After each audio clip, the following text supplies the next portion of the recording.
Hey everyone, how are we doing? I got the contacts in today. Hope everyone's having a great day. Got a lot to talk about today. We'll see people joining the chat. I don't see anyone in the chat yet. Mubot is here, as he usually is. I think I can see. New contacts are coming in February. Just called today. Check on that. So anyways, hope everyone's doing well. Good first week of class. We got 320 coming up later today. So I want to show you a few things right here. So let's talk about analytics, and we're going to call this first part of the video, like, why do we do analytics? Like, why would anyone ever do analytics? Because I had a lot of people asking me that. So let's go right here and do, why are analytics important? Okay. So here we go to the first part of the video. Let's do it. So what I have right here is called R and R Studio. So if you're in 320, you'll probably see this right here. You'll be like, oh, I know this. I downloaded this. Got it good to go. So this is R, the coding language. This is R Studio, which lets me have a studio to work in it. The reason we don't use R is a common question, like, why don't we use R? Well, you can if you want. If you're using R, not R Studio, it's going to look like this. This is R, where you can just do your code. And so you don't get the whole extra, like, where you can, like, type it out and edit it and do all the cool things. You just get a little script runner. So we're not going to use that. We're going to get all the coolness up here. So what's the coolness? This is where we write our code up here. So we write code up here just like we did previously. But now, and I'm going to make it bigger so you can see. There we go. You can now edit your code afterwards. And I'm hitting Control Enter, or on a Mac it'd be Command Enter, and that just sends the code to the console, which runs the code. So code is run down here and code is typed up here. So it's a little bit different where we can just like write all our code out. We can then have the code sent down here. And then we get additional things like this is the brain of R right here. So my brain of R right now knows these values. It knows 5 is 5. So I could type 5 plus 5. That equals 10. But I could reassign the value of 5 to be equal to 6. And then 5 plus 5 would equal 12. You can tell your friends that. They'll be like, what? We have a vector X and a vector Y with numeric values in it. So that says there is a thing that is called values right here. So this is like a subfolder right here where there's a thing called X. Remember, this is the brain right here. It's what R knows. And so we have a thing called X, which has a class numeric. That's how R sees it. Like, it's like those are numbers. And there are 1 through 9 things. Those are the indexes or positions of them. And you can see the values right there. So you can say X and it'll tell you what's in X right there. You could also say things like X plus 9 and it'll add 9 to all those values. So you can quickly and easily do mathematics in here, which is really great. We have another vector Y, and it's also numeric with 4 values in it. You can see it right there. And you can do things like X plus Y. Now we're going to get a warning because they're of different lengths. So it's going to have to extend Y out and kind of recycle the values. It's going to do like the first thing in X plus the first thing in Y. And when it runs out of things in Y, it's going to cycle back. So if you can see right here, this makes doing mathematics or doing any sort of calculations quickly and easily. Also, you don't really make errors as long as you don't type in things, you don't type things incorrectly. If everything's typed correctly, everything runs correctly. And then you can check your work and rerun it. So you've got, here's where you do your work, here's where you run your work, here's what you've stored into the brain of R. Something like Brian is equal to the word Brian. So now you see in values, there is something called Brian with the character Brian. That's why it has quotes. And we'll do this. We'll say words now. Watch this. Now we're going to get a vector of a longer length. So that vectorizes these things. And now we have Brian and Darren. And this is a character vector with 2 elements in it. The first element being Brian and the second element being Darren. Understanding what this is telling you is very important. This is technically a vector of length 1, or it's just one value, but it still has length 1. It doesn't say like 1 of 1, it just wants you to know this is one thing right here. So it's really helpful to understand what you are seeing right here. Like, these are values. Up here you have data frames. Data frames are going to be 2-dimensional, kind of like an Excel spreadsheet. That's a little bit more to cover right there, so we won't get into that, but just understanding that this is what R knows right now. This is where you're writing your code. This is where you're running your code. That's the basics of, like, what's this whole layout? What's going on with this right here? This area right here is kind of your lots and lots of stuff to have help with. You've got your files on your computer. So if you click over here, you'll see your files. You go here to plots. That's where you get your plots. Like if I do a histogram of 1 through 100, it'll appear in the plots. You got your packages. These are things that you've installed to help you out. Packages give you additional code. I have a ridiculous amount installed, so I have a lot more options. You do have to load these. Like if I load the dials library right here, you'll see it'll get a little check mark next to it, and I've loaded it up, and I have access to thing in the dials library. If you're wondering what's in your libraries, you could go down here to the dials library and actually see inside of it by doing the following. I know this is a lot right here, and there's a lot of options. This is more of the extended. The biggest thing to know is you write code here, you run code here. This is where R stores everything up here in the environment. And then right here, you have all additional options right down here. You've got your help, which is so helpful, to where you can just run question mark and it'll bring up a help file, and it'll also give you example code, which you can just run over here to see how it runs. So you get examples of how the code works, and all you have to do is add a question mark. Or a lot of times I have people hit F1 right here. I think if you hit F1 right there, which I have to hit, I so rarely hit F1. It's function 1, right? No, that's not doing it right there. That is changing my audio. We don't want to do that. Well, what have we done? I don't know how to make that go away. Let me try it again. Oh, because I'm playing that video. Okay, wait. Okay, we're good. Never done that before.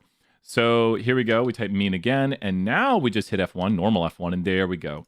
So if you type in something like standard deviation, actually that doesn't give you enough. You have to type in more, and it won't give me the help on that. That's such a bummer.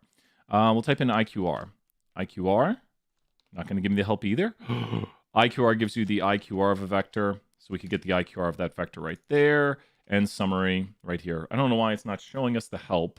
That's why a lot of times if you really want, I usually type in something like question mark IQR, and it'll show you the help for the IQR, which is very, very helpful, as the help would say. The viewer is going to give you like 3D things, and the presentation I've never really used. I guess it's if you're looking at slides. As you can tell, there's a lot of things like tutorials I haven't used, connections, I think if you're doing SQL, and history, I guess, of the code you put in. There's all the code we put in.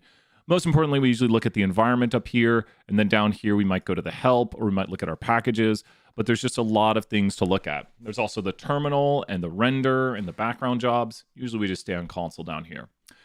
So it seems like a lot. Once again, to reiterate, usually you're just writing code and running code, and then you have things stored in the brain. Watch this. Now we're Jon Snow. We know nothing. I cleared the global environment right here. So this cleared everything in the mind of R. So if I ask it 5 plus 5, it says, I can't find 5. There is no 5. I don't know what 5 is. What would this be? This thing that I do not know, this object, does not exist. So we'd have to define the object by storing into it and say 5 is 10, and then we'd go right there. You could actually redefine it as 5. Now this is going to cause an issue. 5 is 5 minus 5, and that's going to rewrite it, but every time we run this code, you'll see 5 goes down in value. So we're just able to reassign. Hey, Adam, good to see you here. I'm talking over some basics of R right here and kind of showing what's possible and giving an understanding of what's going on here with we write code here, we run code here, things are stored up here, you generally get help here. Like if you think about the 4 windows, you write code here, you run code here, you store things up here, and you get help down here. That's our basic setup. There's more to it with packages, plots, files, and all that good stuff, but usually you're viewing it this way like we have it right now. Adam, feel free to say hi. Let's raise some MuBot points right there. Good to see you, Adam. So the thing you might say, well, all we're doing is just doing some basic arithmetic. So what's possible with R? We're going to rename this Understanding R Studio Layout. Understanding R Studio Layout. Okay. So if you're wondering about the R Studio Layout, good to see you here, Taneki and Jamarcus. If you have questions, let me know. Rachel, good to see you too. So ask any questions you have. MuBot, once MuBot sees you, you strike in the points. Andrew, how many people got in the chat? I've just been going on about R Studio. Oh, yeah. A lot of Python. Well, cool. Yeah, Python's awesome. Sloan, good to see you. So if you want to know what's possible with R, this is how I pick my fantasy football team. So this was my 2021. I think I updated it for 2022. I did use it. I think it was a little bit quicker. I spent a lot of time working on my 20. It better work. It worked yesterday. I sent a picture on the Discord. And if you have some 201 questions, let us know. So we're going to label this part of the video, what is possible with R? So like what is, and the answer is, in the words of Lonely Island, which we love, anything is possible. So what is possible using R? So what is possible? Well, apparently it's going to just not run. That's what's possible. Let's run it here again. And now, here we go. Come on. You can do it. We'll see this real quick, then we'll take some questions. It's going to work, right? Open in browser. Okay, here it is. There we go. So here it is right here. Can anyone tell me, you have to select one player. It worked after I did that.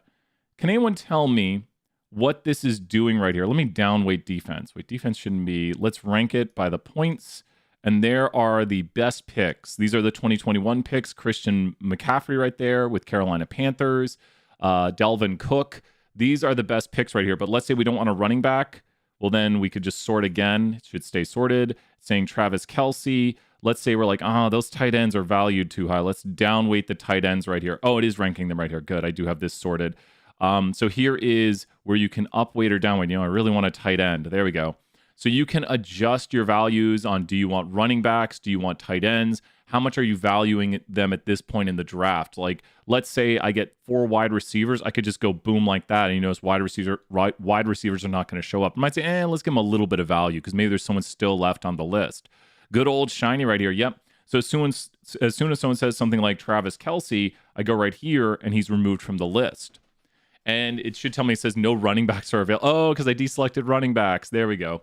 So it's telling me the best running back, the best wide receiver. So I can easily look at this and be like, ooh, I need a tight end. And I don't have to scroll through names right here. I'll be like, okay, the best running back right now, or the best tight end right now. It's saying that guy, but oh no, maybe I have a problem with my app.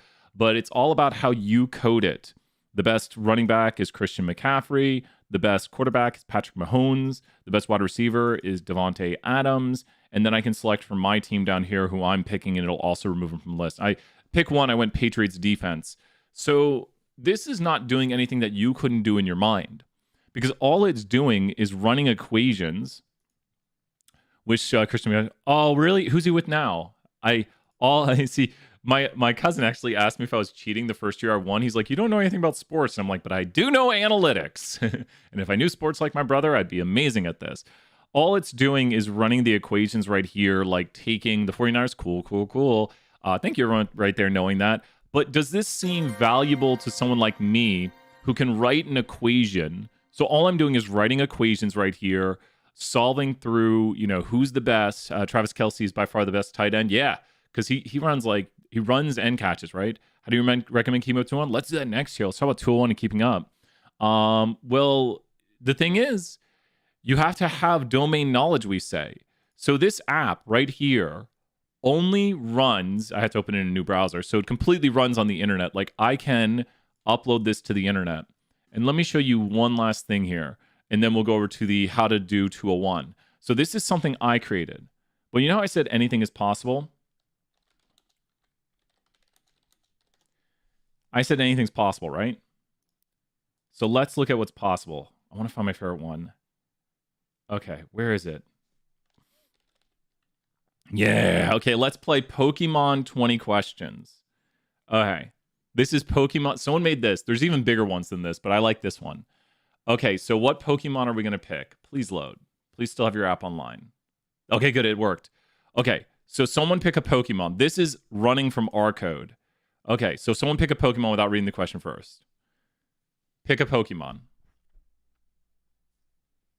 Anyone know any Pokemon besides me? Snorlax. Does the Pokemon evolve from another? Yes, Munchlax. It evolves from Munchlax. So yes. Does the Pokemon have an evolution not including Mega? No, there's no Mega Snorlax, as far as I know. Is the Pokemon taller than... We got to pull up Snorlax info. Snorlax Bulbapedia. I think that's pretty short, so... Snorlax Bulbapedia. Okay, so it's got to be way taller than that. What is... It's got a Giga... What is... I don't even know what these Giga things... You gonna not crash? Okay, there we go. Oh my gosh, what is going on? Don't be weird, internet. It's got a Giga to max. That I don't even understand that. Height, it is taller than that. Yes. Is it heavier than this? Oh, yeah, way heavier, way heavier. Is it a dual type? I don't think so. It's just normal, right? Type normal, yes. Woo! Testing my Pokemon knowledge right here. Oh, is it? Ooh, how do we go back? Oh, no. Oh, no. I said it was a dual type. Is it dark? No. Oh, well, darn it. Rip. Here we'll go through it. Guesses your Pokemon. and I totally messed it up. Unable to guess. Well, darn it. It's pretty fun. We've had to guess the right one a few times, but there's even a crazier one than this. Pokemon Shiny app. Someone in R. Someone made, I think this is the one. This app completely, Giga is basically the Pokemon company. So how can we make more cards? Exactly. I know, just go crazy. This literally has a battle system. This is all being done via R code right here. So it literally has a battle system right here where you can fight Pokemon. It's not like the best in the world, but it literally has you battle. And someone created this inside of R right here where you battle your Pokemon. Oh, it's Dragon type. Why didn't I use Ice? Yeah, it's Dragon. Ice Beam again. It's not my turn. Ice Beam again. Oh, yeah, because I got a Lapras versus a Dragon. It's my turn. Well, Ice Beam. There we go. Use Dragon. So they actually created that inside of R right there, another battle. Here, we'll switch out of this, but they have like a network of Pokemon showing you all the evolutions. And this is all being done with code. I like that one right there. They show you all the stats. So this is where we actually start talking about our class 201. Anyone have any idea what this graphic is right here? Does anyone have any idea what this graphic is? And you'll start seeing this a lot. Do you see anything on this screen?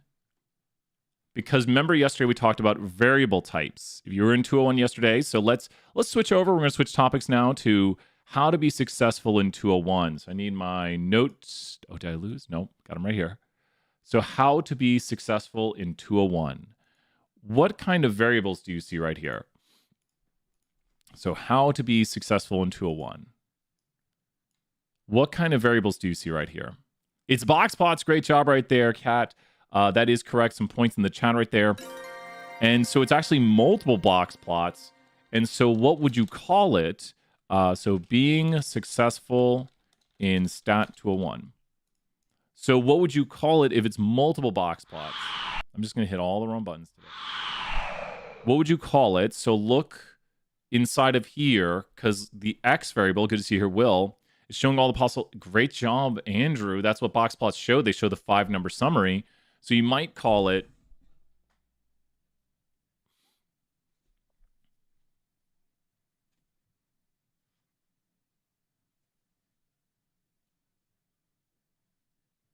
side-by-side box plots. Great job there, Kat. More points in the chat. Side-by-side box plots. Because the X variable down here is what? This is practice of yesterday's material. The X variable down here is what? Look at the X axis. You'll see that graphic I show right there a lot. Great job right there, Sloan. The x-axis is a what variable type? So it says accuracy, power, PP, which I don't know what that is. I should know. I play Pokemon. What is the x-axis? Categorical. And then the y-axis is a what scale? Great job, Kat. The y-axis is a what scale? So look at the y-axis right there. The y-axis is a what scale? The y-axis has numbers on it. It's quantitative. So does it make sense why you're in this quadrant right here? Because you see how it says X over there? A lot of people, I think, get confused when I show this. But does it make sense why the side-by-side box plots have a categorical X and a quantitative Y? So the X you see on the screen on the bottom axis down here is categories, and then the Y is quantitative. And we're going to be right here in this quadrant when I bring the graphic back up. RotoWave sees it right there. So it's side-by-side box plots. So how important are the types of variables with the graphics we make? This is the first chapter we do. How important, great job, RotoWave. How important are the types of variables with the type of graphic we will make? So how important is it? Great job, Jamarcus. How important are the types of the variables? Now, these are the univariate displays where you only have one variable being displayed. They're super important, right? So let's say I wanted to display something like someone's age. These are questions which are on the final. Like someone wants to, great job, Kendall, right there. Someone wants to display people's ages. What graphics could they use? So we're going to say age, like how old are you? Like we're not going to do an age range. We're just going to say how old are you? So what graphic could we use? What graphic could we use to display people's age? This is a good like starting out and questions that are on the final because we do tools and techniques. So what could we use? So you have to say, I only have one variable. So there'll be no second variable over there. So you're up here. So what could you use? This is next week, but it relates to this week because you have to know the variable type. What could we use? We have people's ages. We have people's ages. What could we use? Any ideas? Good answer. Kendall, that would be if it's bivariate. So if we asked age, and so here, I'll show that right here, Kendall. If we collect two variables, a categorical variable and a quantitative, it would be stacked histograms. But if we collect just one quantitative variable, what would we use? Kendall earning some points right there. If we collect one quantitative variable, what would we use? So just one quantitative variable. So you're up here. Not quite a bar graph, a histogram. Great answers, everybody. We're throwing points right there for the right answers, and the wrong answer gets 50 points, Andrew, right there. Remember, say all those answers you're thinking, because how do you read this? Does it make sense that you're in the quantitative? And if you're here, is there an X variable right here? If I just say, let's look at age, how many variables are we looking at? One or two? If I say, let's look at age, are we looking at one or two one variable, or these are the bivariate displays, two variable displays? We're looking at one. So you see over here, I can't point to that all the way on the other side of the screen. There's no X variable. Does that make sense? There's no X. There's no like quantitative X or categorical X. You're just looking at one quantitative Y. So one quantitative Y would be these. One categorical Y would be these. And these are the bivariate combinations of things down below.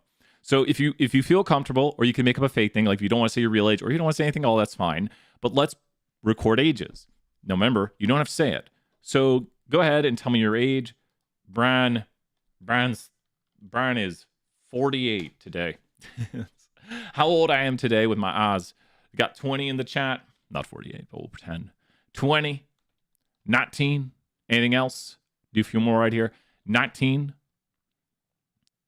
21, 18. And so now check this out right here. Analyze, distribution, double click, and there, what is this graphic called? I'll give you a hint if we go look at this right over here. What is this graphic called? This graphic is called a what? Should go to account access on it. This graphic is called a what? There's a hint on the screen. 37. Histogram. Exactly, good answer right there. It's a histogram. So a histogram, watch this. Are you ready? For the people who just answered the question, I'm going to put the data over here. And what's really cool, and these are things you can't, like people say, well, why do we use jump? It's because it does a lot of things that we wouldn't be able to do in Excel. So watch this. We had a few more people answer. I'm going to go here to an option where it says automatic recalc. 18 was the last one we entered in. 37. Watch RotoWave. Boom! Did you see RotoWave appear on this graphic? Well, I typed 38. We got to redo it to 37. Boom. Now he's in the same spot. Sorry, I think he... so right here is this response. Does that make sense? Why it appeared there?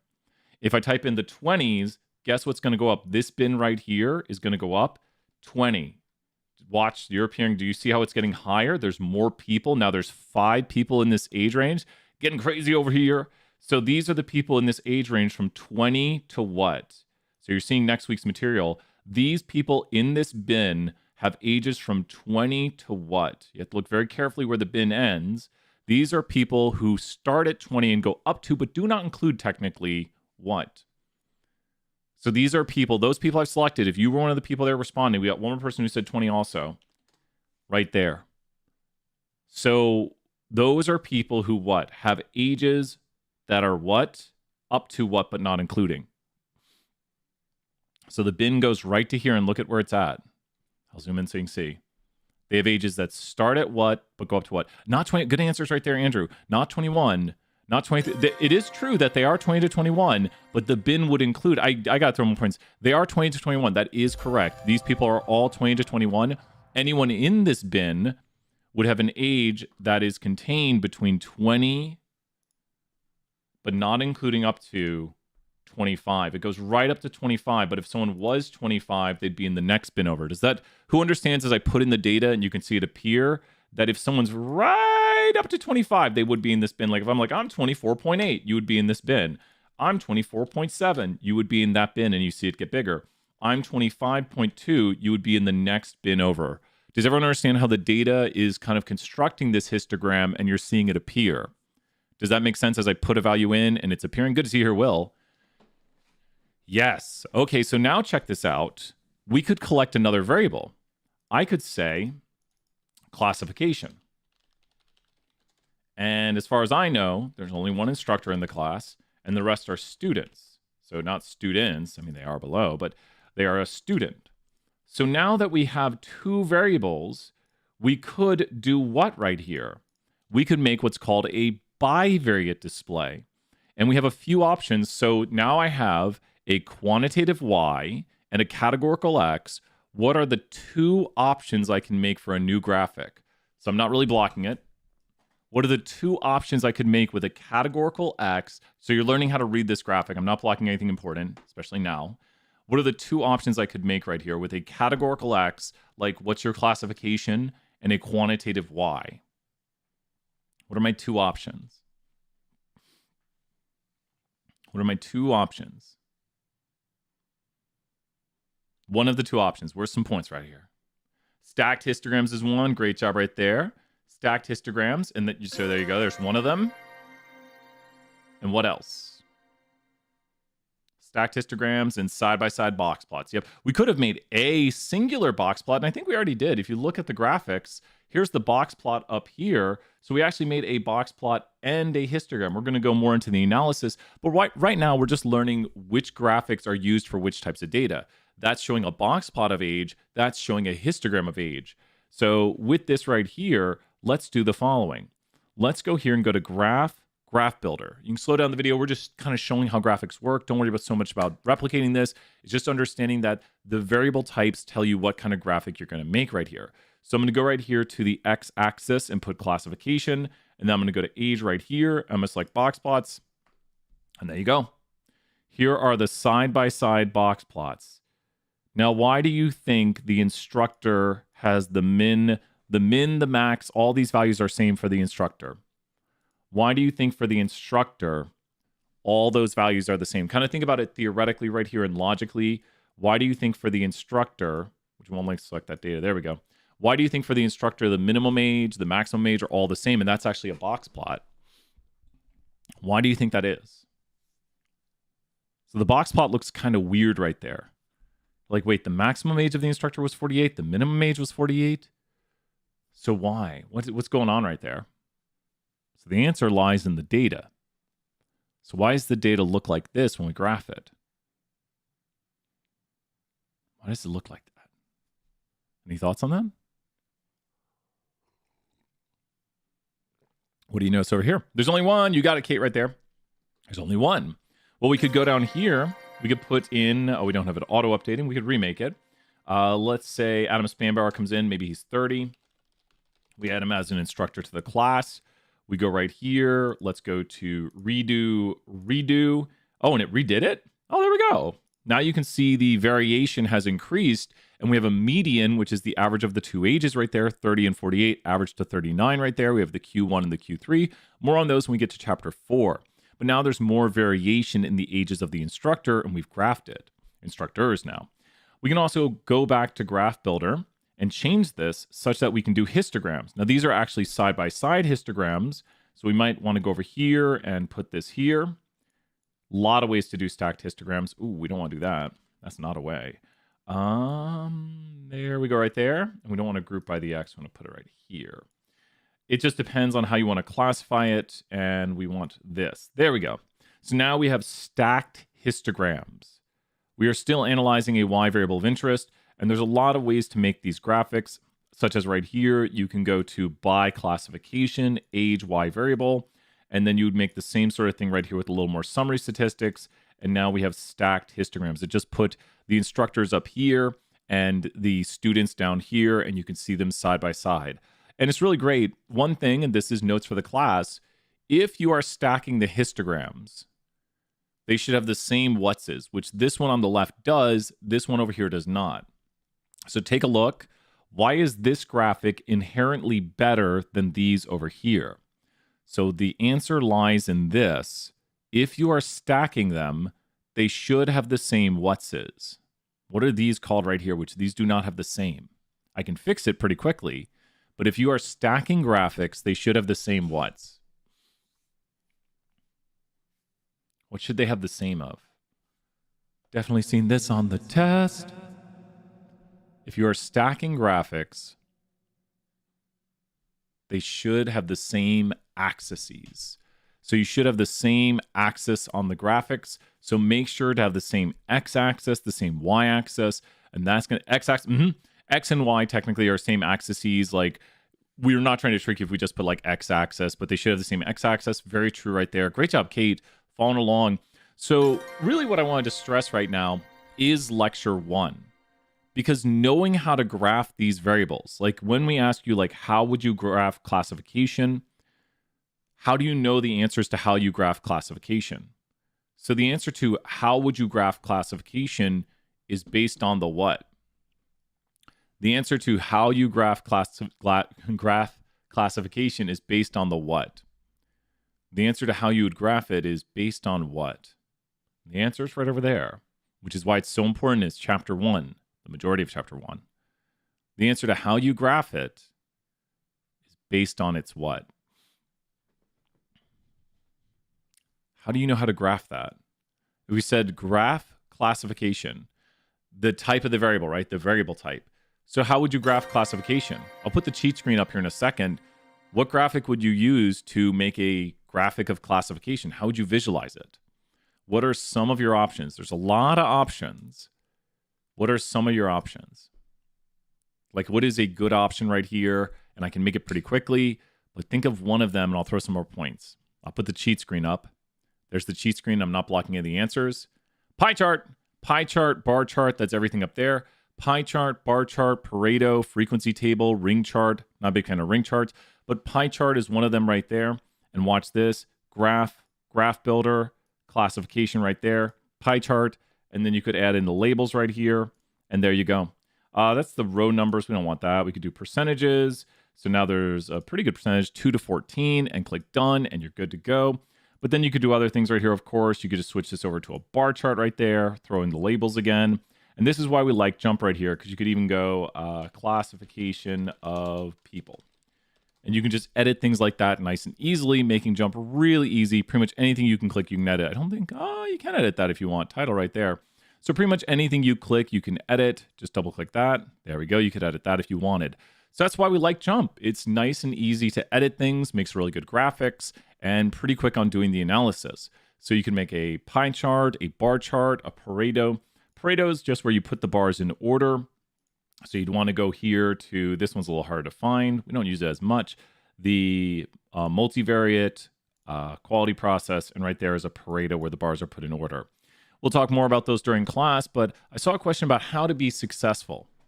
So to be successful in 201, I think the biggest thing is, and I've said this a lot, is keeping up with the work, coming to class, and asking questions when you're stuck. So you want to keep up with the work, come to class, and ask questions when you're stuck. Start early. Let me write that down. So being successful in 201. So 1, come to class and ask questions. Ask every question you got. Ask them now. We're in an in-between section. Perfect time to ask questions. So let me put this right here as a note in the video. I'm being successful in 201. So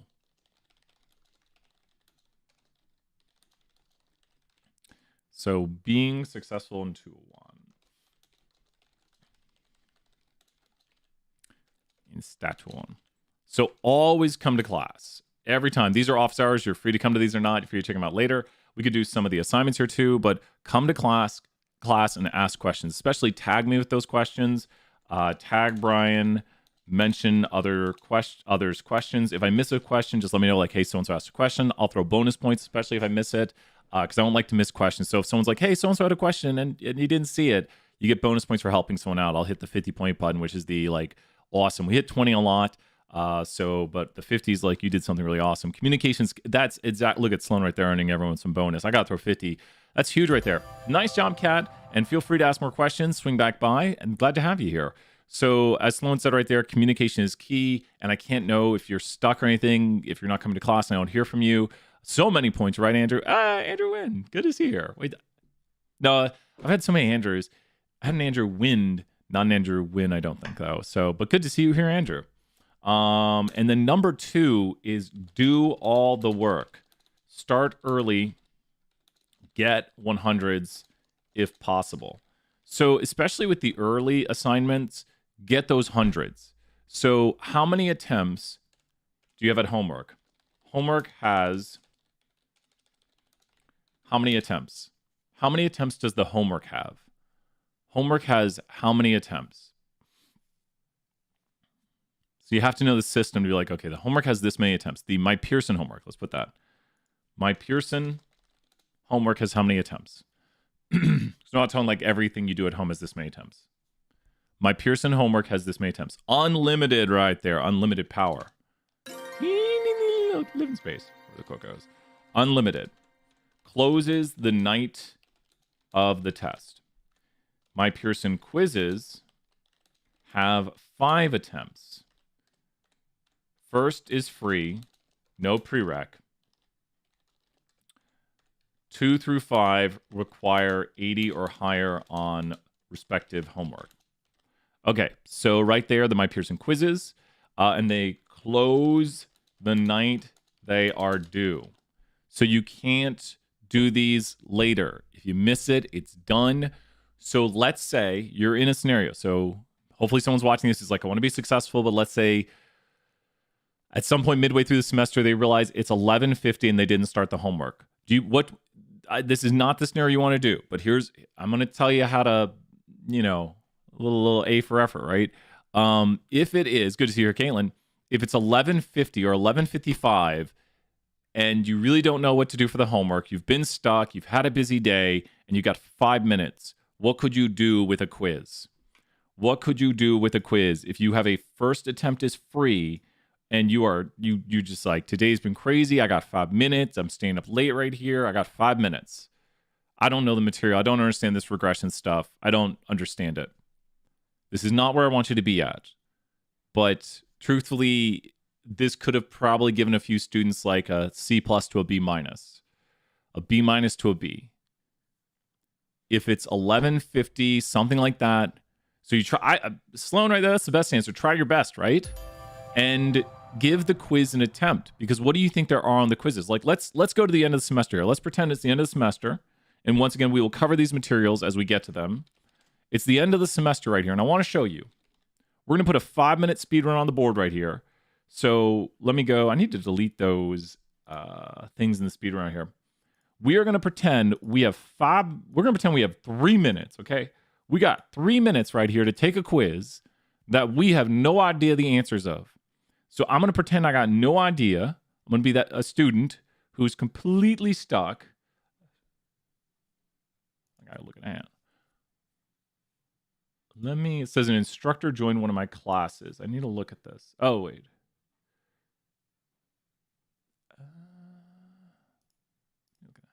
Okay.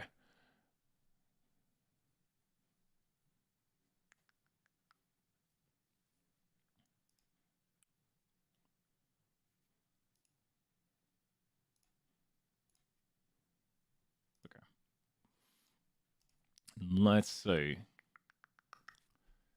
Let's go take a look. We're going to pretend we have no idea what's going on right here. And with no idea what's going on, this is going to be really difficult for us. How much time do we have, Sloan, everyone here? How much time do we have with this assignment? Pick a number 15, 16, 17, or 19. Pick a number 15, 16, 17, or 19. So these are the last chapters of the course. 15, 16, 17, or 19. 15, 16, 17, or 19. 15, 16, 17, or 19. What do people say? 16. Okay. This is one of the last chapters on test 3. We have no idea what we're doing. Chapter 16 right here. And we have 3 minutes. Okay. So we got 3 minutes. We don't know what we're doing. Okay. We got 3 minutes. Here we go. I don't know any of this stuff right here. This is true. I don't know. I got 3 minutes, man. I don't even know. Okay, that's fine. All right, good. Okay, I don't know any of this stuff. That one right there. I'm literally not I'm not trying to use my knowledge to help out. Oh my gosh, what is going on? Next thing I got. Okay, I got a lot of time. I could probably read over these. Type 1 error. I don't know. They got to be like, yeah, sure, whatever. All right, here we go. There are numeric entries. We actually picked one that has a lot of just multiple choice. I don't know any of this stuff. Someone's gonna, sure, true. All these are true. Everything's true. That's what Brian told me. Mark true for everything. Sure. Type 1 error. Man, there's a lot of multiple choice here. We actually picked a good one for guessing. I don't know that stuff. Sure. Oh, look, I get 2 guesses. That's good. Wait a minute. Is something in the interval? Wait. I can't cheat. If I want to put in numbers, round 3 numbers. I'm going to not use my knowledge because I could actually take some educated guesses at these. I'm pretending I know nothing. I'm not going to use my knowledge because I've done these a lot. Let's just say that. I could make some educated guesses that could possibly get it. Okay, so, man, this is a long quiz, Brian. Why'd you give us so much work right here? Jeez. Sure, one of those. And it's going to get mad at me again. Oh, my gosh. Oh, wait, Brian told us in class the percent confidence is related to the interval. No, oh, it is 98. Cool. Oh, man, I got 1 minute and 30. 98, Brian said. It's 0.02. That's the alpha level. I don't know any of this. Just record this video where Brian says you don't know any of it. The null always has the equal sign. I'm going to switch those up so I can get at least one right. I don't know. The null has the equal sign. I'm telling you the right answer right here.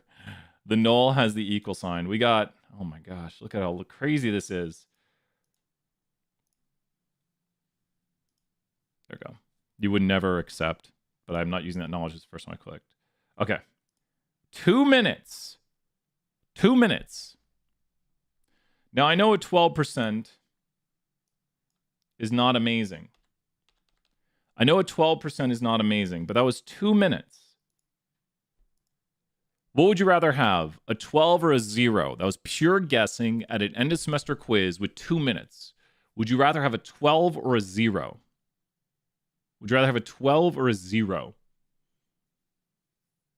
I don't think people realize that 12 I'd rather have a 12, right? 12, how big of a difference does, if I tell you you made 100 on the test, how do you feel like 1 to 10? If I tell you you made a 100 on the test, how do you feel 1 to 10? I'm like, you made 100 on the test. Like 1 to 10, how do you feel? And it's only up to 100. How do you feel? I'm like, you got 100. You feel amazing, right? But now think about this. I say you made an 88. How do you feel if I tell you you made an 88? You feel pretty good, right? That's a 12-point difference. The 12-point difference from 88 to 100 is like, whoa. And 0 to 12, you're like, whatever, I got 12 points. Why do you feel so much better about the 88 to 100 12-point difference? You should feel good about this 0 to 12. That's 12 points. It took you 2 minutes. 2 minutes. 2 minutes. So what am I trying to reinforce right here with those 2 minutes? You should not get what's on quizzes. You should not get what's on quizzes. You should not get what's, yeah, I'll take a 12 over a 0 any day. It's more points. So what should you not, you shouldn't get zeros. Please use your attempts. Use the free attempt. Any sort of, I'm not telling you to just go in last minute and guess, but if it comes down to it and that's all you got, do it. You know, I mean, if you got 3-4 minutes and you can just click through and guess, better than the 0. Better than the 0. The data analytics, 15% penalty per day late. The project, 15% penalty per day late. Often a +8 bonus for early. The project is worth like 10% of your grade. I think it's worth about 10%. So this 0.8 points, if you get that 0.8 points, that 8 points, and it's worth 10% of your grade, that's almost a whole point on your grade, on your letter grade. What do you think you should do to be successful in this class? That if you turn it in early, it's almost a full extra point on your grade. Of course, I mean, you still need to turn in a good project. The getting of 108 would add to 0.8 on your overall grade beyond what the category can do. So what do you think is a key right here? Turn that project in early. I will help out. It's like a day or two early. We do it so the graders can have a little more time to grade, so they don't get bombarded with like 700 projects.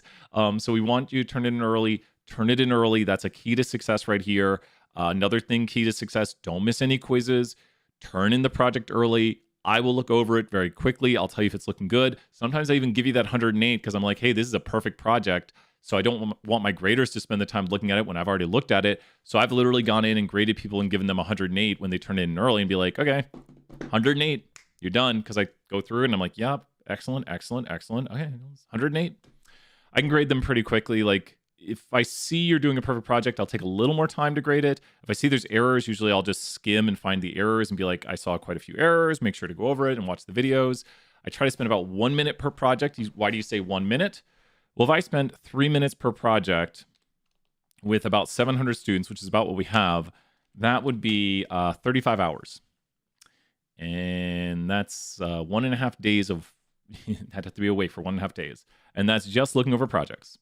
So that's why I don't spend a lot of time looking at them if someone sends it. I do make videos and I do help you out. And we do have office hours and you can ask questions, but I can't promise to look over every project individually, like to find every error. I used to kind of say that I was doing that, but then people would be like, I got 102. I thought I got 108. I thought you said I was good.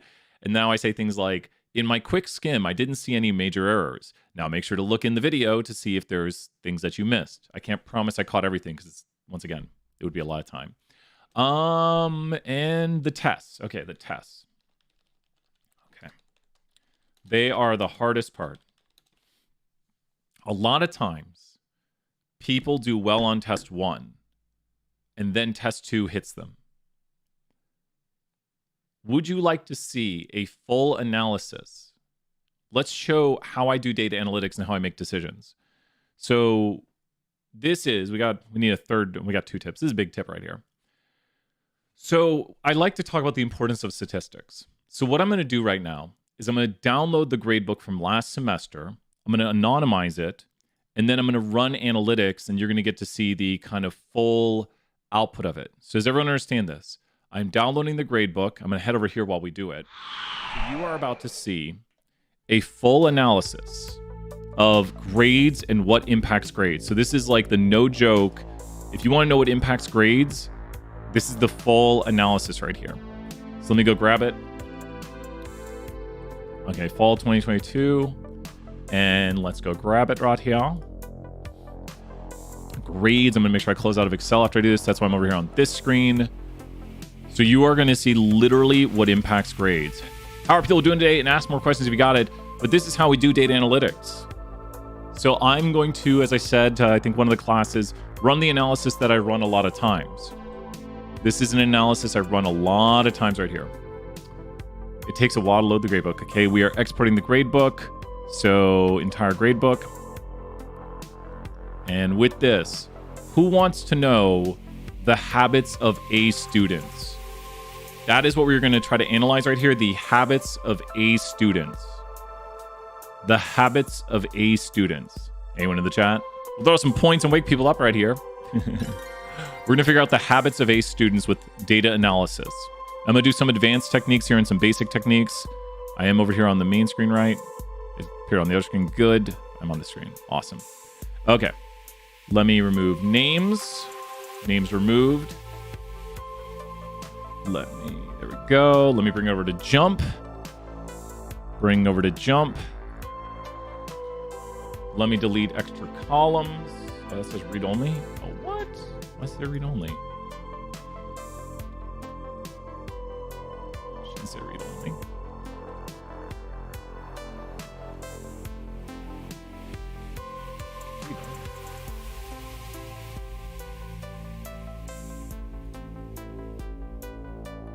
What? Why does it say read only? The other ones say that. Okay, let me delete the first row because that one row is weird. Oh, it's the points out of. Ugh. Oh my gosh, jump. Oh my gosh. That makes sense. W. Ryan. Oh, thank you there, Andrew. Okay, we're going to do this analysis right here. One more song right here real quick.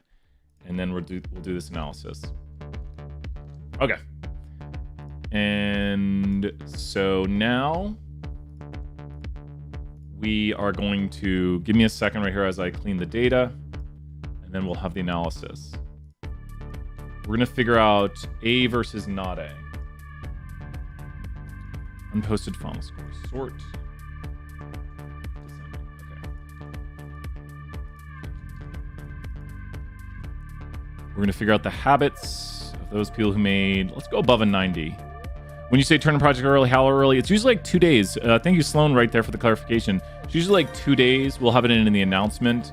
The announcement will say like how early to turn it in to get the bonus. Okay. So here we go over here. Let's go to the main screen here. I think I have all... Let me delete this. I'm going to close out all the Excel stuff. Don't save. Don't save. Let me make sure all the jump stuff doesn't have anything. Good. Okay. Back to the main screen. Okay. So this is analysis of why people make A's. So right here, analysis, stat 201, why do people make A's? Let's answer that question. We are going to go to a really cool technique called partition models. And I'll bring it over here. So with this, I created a category called A, not A. There's so much stuff when you download the grade book, so much stuff. So the A, not A column is actually called column. I don't want it to be called that. So 1 second right here while I rename the column. I'm going to rename the column, the unnamed column, making an A. Okay. So we have here making an A. You're going to see it appear on the screen now. Making an A. So over here, we are asking, why do people make an A? Why do people make an A? And we put it right there as the why question. Any common advice for terrible test takers, such as, I think the reviews are really helpful. So especially when I do a teaching to the test, write down the teaching to the test on the note cards and do the Canvas content. Like if we talked about Canvas content right here, just Canvas content. So watch this. I'm only going to look at the Canvas content, which is a huge suggestion for the test. Caitlin, thank you for asking. Canvas content. Let's look at people's final score on Canvas content. Are you ready? So this analysis right here is going to tell us how people did on making an A based on Canvas content. And the people who made A's, or the people who had above a 97.5, take a look right here on Canvas content. Look right here. A larger portion of them made A's. And let's go here to the Leaf report. Look at this right here. If people were making above a 97.5 on Canvas content, 45% of them were making A's. Does this make sense? Who believes they can understand this right here, where your Canvas content final score was greater than or equal to 97.5, and that was 250 people, and 45% of them made A's. The people who didn't have above a 97.5 or higher, only 9% of them about made A's. So there's less people making A's over here and more people making A's over here. And let's split again. And it really didn't split much. But the people who had a 100 on Canvas content, about 50% of them made A's in the class. Would you like, and I can't promise you this, but would you like a 50% probability of making an A? Would you like a 50% probability of making an A? Who here would like that? And what did we learn? Now, we can't promise it because we can't say if you do this, it's not correlation, which kind of correlation is not causation. But from historic data, exactly, Sloan, right there. So what do you see from this? What was Brian? This is real analysis on the fly. I'm not making it do this. What was one of Brian's tips right here? What was one of Brian's tips? One of Brian's tips is get hundreds, right? So who would like to get a 100 on the Canvas content right now? Who would like to load up their first Canvas content, work along with us right here, and get a 100 on it? So let's do a tip that we said would be successful. So Stat 201, Canvas content number 1. Got right there. Nick would like to do it, and Jamarcus, let's do it. So get the easy 100, let's do it. And this is what we do during office hours a lot of times. So if you're wondering what office hours are like, a lot of times you just say, hey, Brian, can you do the Canvas content? I say, yep, let's do it. So we're going to load up the Canvas content as we're talking. And please tell me if you have a question that is not seen here. So if you're doing the Canvas content along with us right now, you get to say like, hey, wait a minute, mine says this. And then we get to say, oh, let's do that. So here we go with Canvas content number 1, do a week from Monday. So we're way ahead of schedule. But let's do it's just chapter 1 and 2. We haven't done 2 yet, but I'll tell you how to do it. Now remember, you get how many attempts at Canvas content? How many attempts do you get at Canvas content? Now, I think there's 1 drop. You get 2 attempts, 1 drop, I think. I could look at the category and double check. So there is a drop at least. But here's the thing. If you're wondering, ask me and I'll explain how to do it. So let's go to the preview. We don't just do them, so I don't just tell you the answers, we review.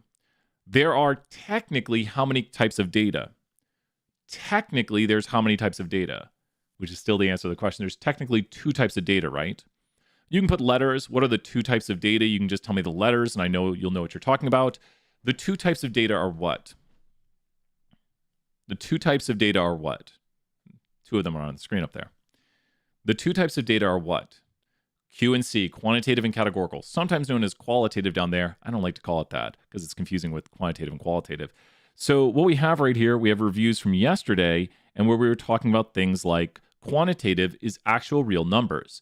If it's continuous, it can be any number along the number line, like 1.1, 1.2, hence why I have that highlighted in yellow to show what's possible with a continuous quantitative variable. If it's discrete, it has to be whole numbers like 0, 1, and 2, hence why those are highlighted in blue for discrete. There's categorical variables, and these are just like the subtypes, like I am human, that's like categorical. I am male, that's my subtype of human. So nominal means there's no order, like what state were you born in? Ordinal, you can use numbers for these, just like you can use numbers here. I was born in state 32. I don't know what state that is, but it's not ordinal. It's just a state. And we have ordinal, has an order to it. And then identifiers are technically what? That's why it's not really a third type. Identifiers are technically something variables. SC. So I'll give you a fill in the blank right here. Identifiers are technically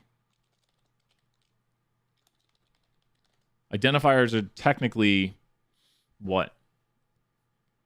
Good guess, Andrew. Good guess. We're throwing 20 points for the guess right there. Which that's kind of right. They are unique. They do not repeat. So they're used to identify. They're unique. They do not repeat. But they are technically what variables? Up here, you see how I have them listed right here. They're technically what? And you might say that they're a special this. Great job right there, Nick. Good knowledge. So they're kind of special categorical variables that will not repeat. If you see something repeat, it's not an identifier. If it could repeat in the future, it's not an identifier. So they put things in groups of 1. They're used to identify. So that's a review of yesterday right there. These types of data represent actual real numbers. Q, C, or I. Like actual real numbers where we can take numeric differences. Like it's just like real numbers that are used when reported as numbers, and they represent real numbers, not like a group 1. Group 1 is not a real number. It's just a label for a group. It's Q. Yep. Great job, Jamarcus. It's Q. Blank is collected to make inferences about a population. So all these words right here kind of relate to this idea. A variable is what we collect. It's the what. So when you're taking your first quiz, if you're thinking about a what right here, what would be like, how much did someone spend? The who of this would be students we collected data on. What would be like, what is their political view? A variable are those columns right there, the information we collect. A sample is going to be collected. That's actually the answer to this. You go out and you take a sample or a survey to make inferences about a population. A population is a group of people or things that you want to understand. A sample would lead to a what? A parameter or a statistic. Like if you take a sample or if you do a survey, you would get a parameter from that survey or a statistic from that survey. So we're reviewing terminology right here. If you took a sample, from that sample, you would have a what? If you took a sample, from that sample, you would have a what? I'm double checking my schedule because I'm thinking my class today is at 2:30. I'll have to, really quick, if you took a sample, it is at 2:30. My gosh. If you took a sample, the sample would give you a statistic. And there's a really, well, you'd get data. And so from this right here, like if I wanted to figure out what % of UT is conservative, this is a sample, right? A sample of 334 UT students. And if I want to figure out what % of UT is conservative, this right here, this is my sample of 334. SSP, oh my gosh, 50. I was going to say that next, SSPP.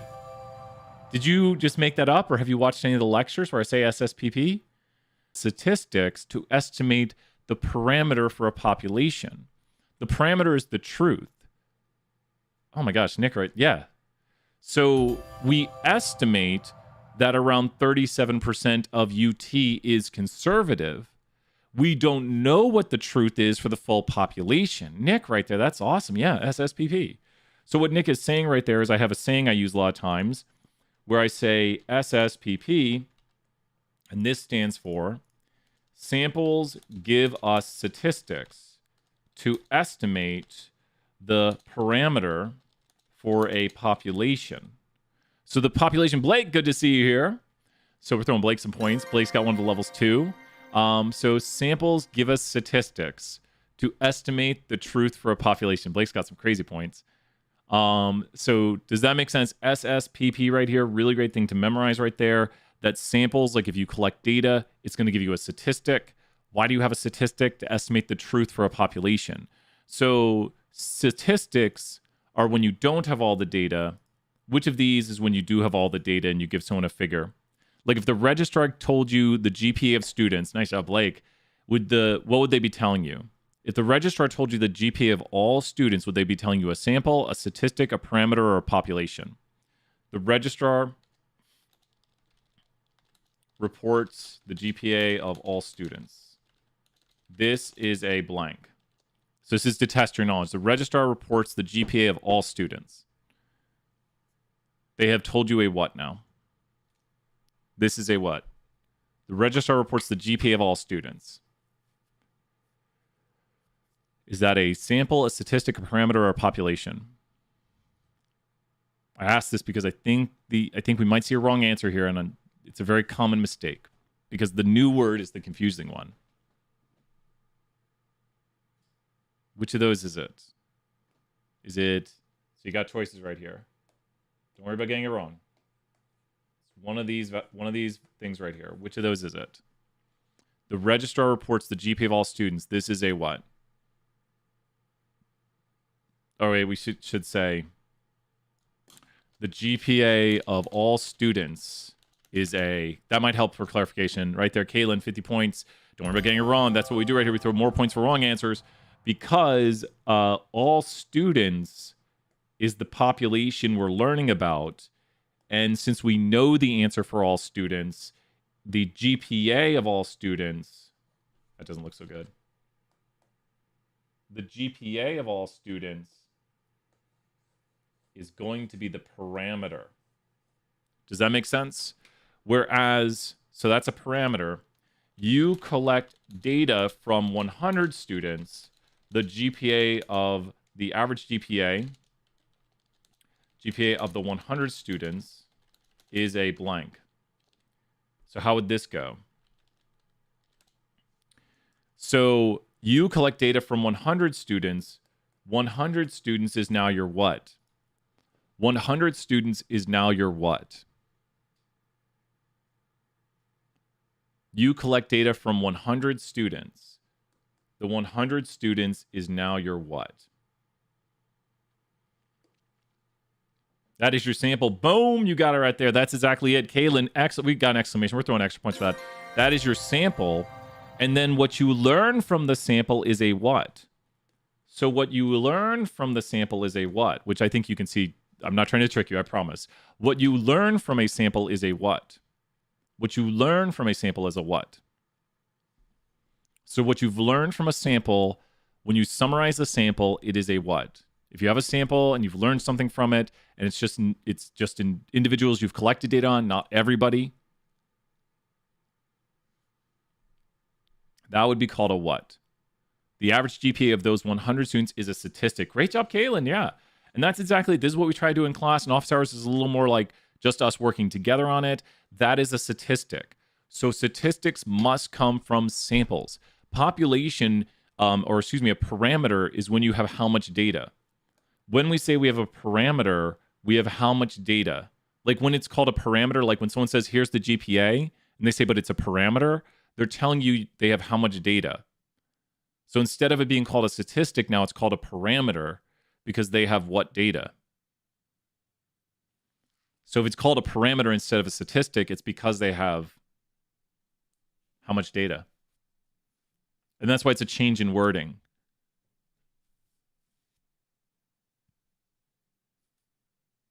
So if it's a parameter, they have, and that's what we'd want to do right there. So we need representative samples. So a representative, which is probably one of the Canvas content too, a representative sample is needed to make inferences about a population. So we could say sample statistics allow us to make inferences, or so we could put make inferences right here. So estimating is making inferences right there. Really good questions, Nick. We'll throw some points right there. Great questions, Nick. And the population of interest is all the data points. So that's what we have right there. Let's finish off the Canvas content. So a sample is collected to make inferences about a population, literally. They cannot decide between the flavors. This is a simple random sample. A simple random sample is when you collect data or when you randomly pick things. So I could do a simple random sample right here by saying, okay, I have Brian, I have Darren, and I have Emily. Who should we pick? We pick Darren. So Darren was selected. Everyone had an equal and likely chance to be selected. The same way with the Baskin-Robbins flavors. If you did here vanilla, chocolate, strawberry, they only got 3 flavors now. You're getting vanilla. So that is a simple random sample where everything has the probability of being selected, and we're just selecting one of them or 2 of them. You're just giving everything an equal and likely probability. Simple random sample right there. The following graphic is a what graphic? Now, what's going to be important to look down here and help us figure it out? What's going to be important to look down here and help us figure it out? We were doing some of these earlier. The following graphic is a what graphic? So what's going to help us figure this out? It says class. It looks like people on the Titanic, crew, third, first, second. We need to know what. So it just has class. That's frequency. Like how often did the class occur? So you can see this one crew had a lot. Every 10th person, that'd be systematic, Jamarcus. Good question, Jamarcus. That'd be systematic. Great question, Jamarcus. 50 points for asking that right there, if that's your question. 50 points. Good job. So, everyone will have different numbers. So feel free. We'll do another version of this. Everyone will have different questions. So if you want, we'll do another version. So work along with us right here. How are we going to figure out what graphic this is? So we're learning how to solve these too. How do we know what the graphic is? We need to know the what about a graphic, the type of what being used. So we're figuring out how to figure out what, like, we got to be like, okay, what graphic could it be? Let's not even look at the answers. We have to figure out this starts with a V, the type of what being used. So we have to figure out how to solve these. We have to figure out the type of the what. To know the graphic, the type of the what being used.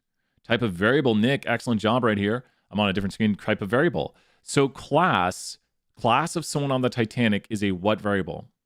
Class of someone on the Titanic is a what variable? Class of someone on the Titanic is a what variable? What kind of variable is class? Like, what class are you? That's how you'd ask somebody. You'd say, what class are you?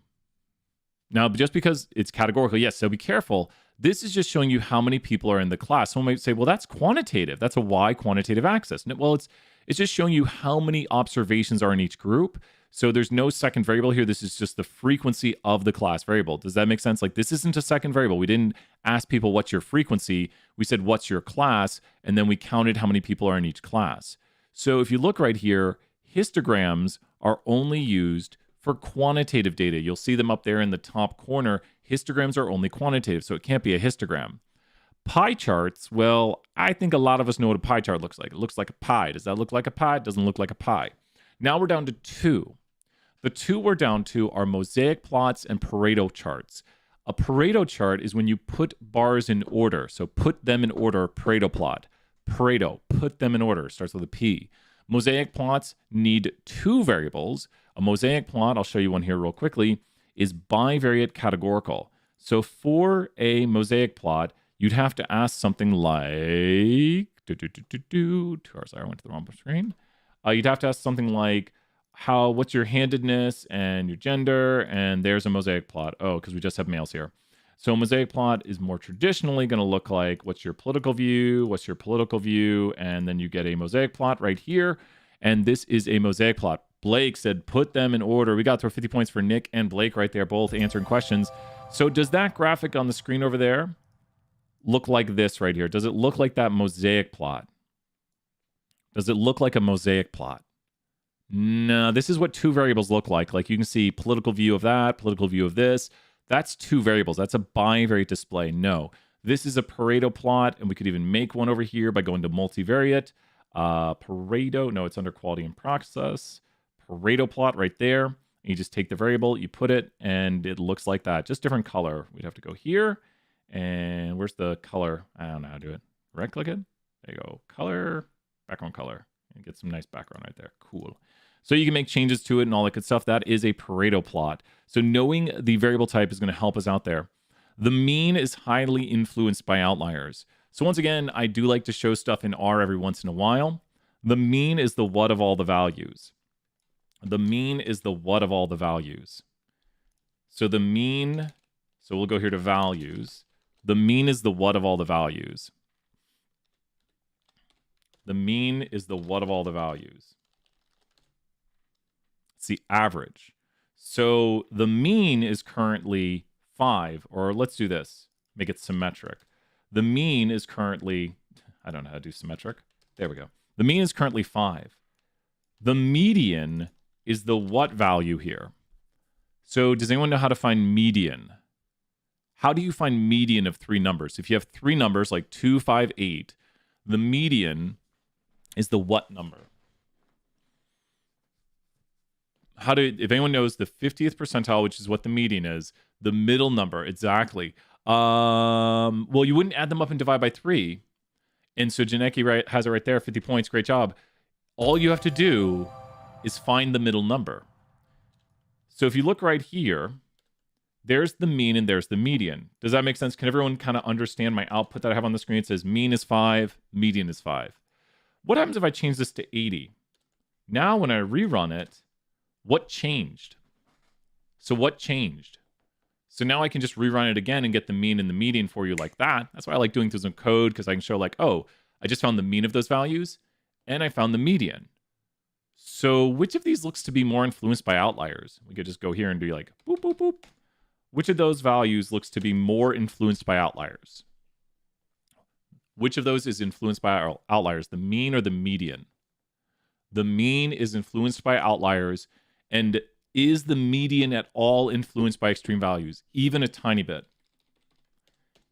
Is the median at all influenced by extreme values?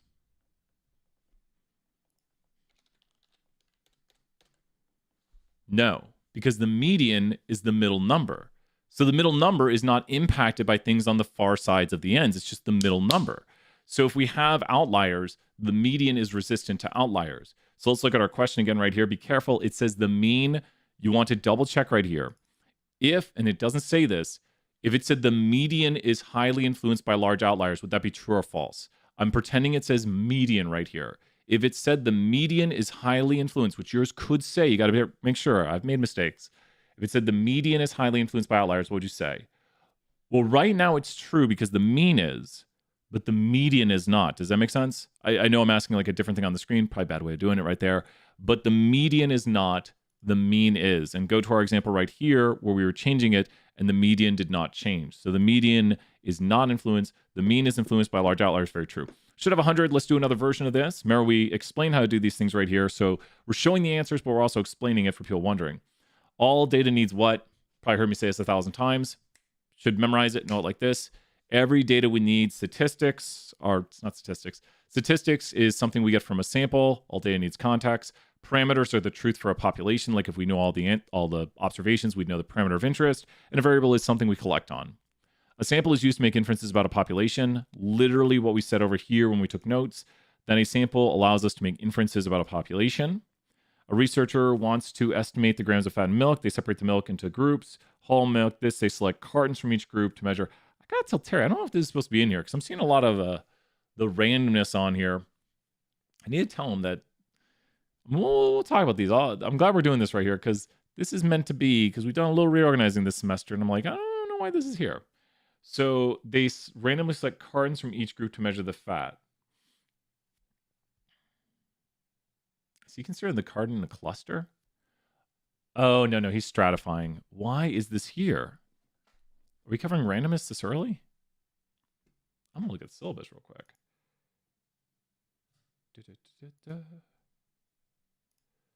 Let me look at something real quick. Unless I missed something, because we usually don't talk about this early. Really quick right here. Brian is double checking.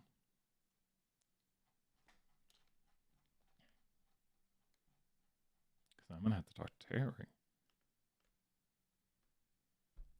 I see. From randomness to probability. Yeah, it's one of those updates. Cool. We'll talk about sampling right there. Okay, and we'll make sure to tell everybody. We've got a lot of time to cover this. Cool. So this right here is called stratified because you're creating groups or what we call strata. And so acknowledging a difference, that's going to be the key thing to see right here. So if you're wondering what is stratification, how could you acknowledge differences between students? So what is stratification? What is stratifying? So how could you acknowledge differences? It's when we acknowledge differences in a population and sample by using those groups to take the differences, to take our sample. Okay, so you have to acknowledge a difference. What is one difference with students if you wanted to get their view on parking, which would be very important to acknowledge and say, let's take maybe a certain amount from this group and a certain amount from this group.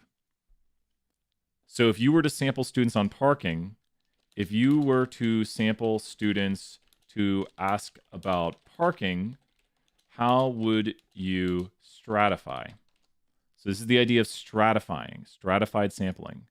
What difference would you acknowledge between students if you were to ask them questions about parking on campus? What difference would you ask of these students?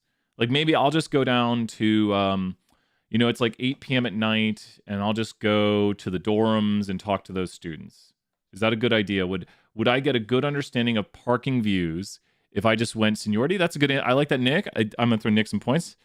I think there's a really good one. Would going to students at 8 p.m. in the dorms and just collecting data from all the students right there work? Would that be a good idea? I'm just gonna say I'm gonna go out at 8 p.m. I'm gonna go talk to the students in the dorm and just ask them how they feel about parking. Because I need a sample and it's 8 p.m. at night, and I could just go to the dorm and be like in the lobby and be like, hey, what do you feel about parking? Do you think that's a good way to collect my sample? All my students are going to be from 8 p.m. at that one dorm. You're telling what to get. No, I don't think so. Maybe a big difference. What do you think would drastically change how people feel if they are a this or not a this? Like, what do you think would drastically change how people feel about parking if they are a this or not a this? I'm asking if they probably do this every day. So I'm asking between what's or not what's. What do you think would be a good difference to sample on, to like acknowledge and be like, okay, let's create these strata. So the strata are the groups. Like we'd have strata 1 right here, and we'd have strata 2. So I want to acknowledge some difference that's going to help me. So we got the groups right there. So how about if we have commuters and non-commuters, and then we randomly take the people from within these strata. So what is the first thing you have to do? I should maybe shade a different color. When you are stratifying,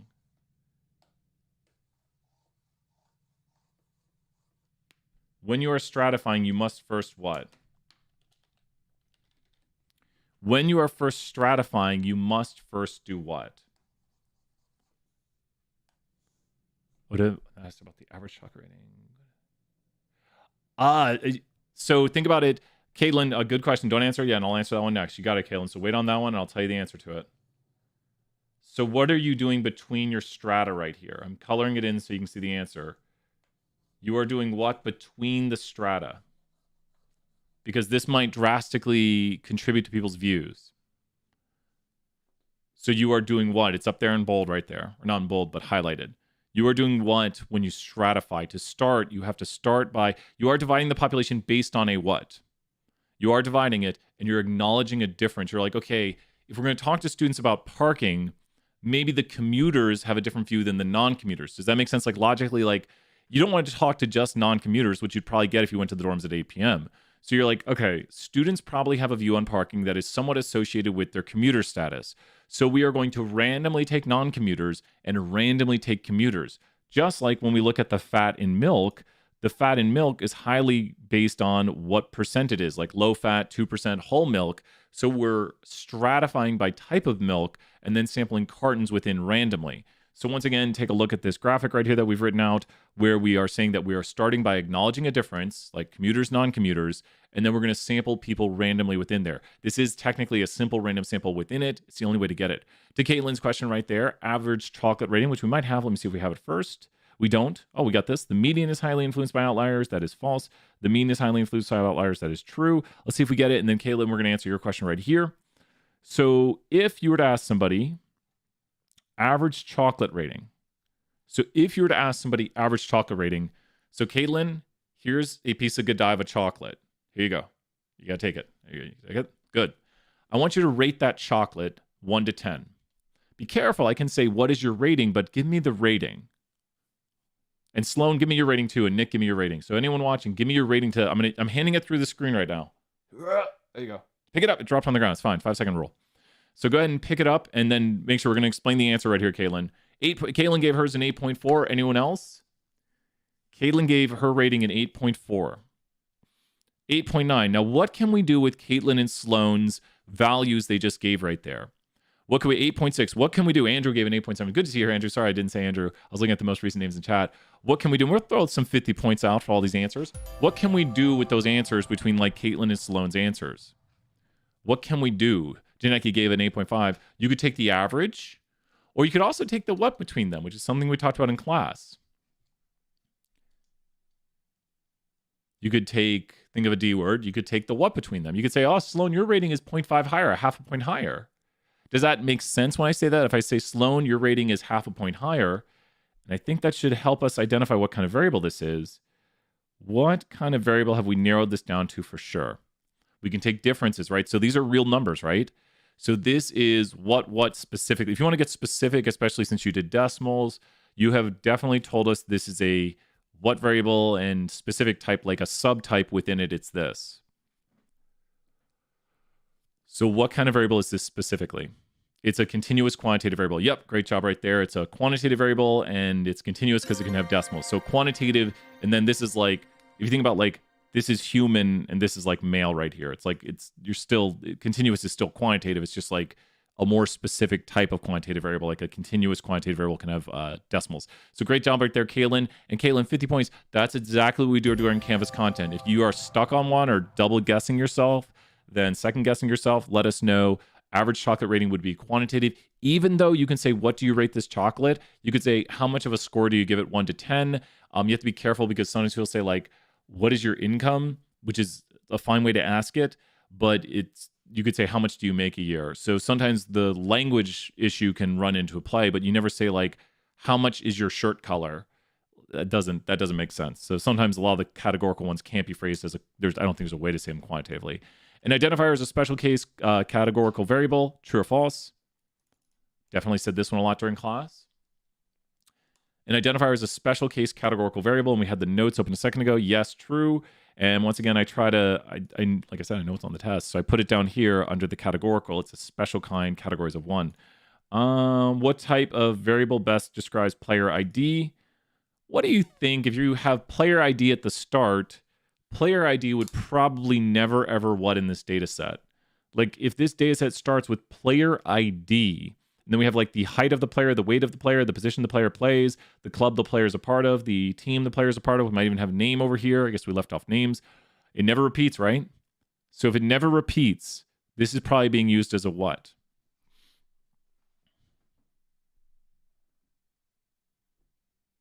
And player ID is a clue right there. It's probably being used as an identifier. Boom.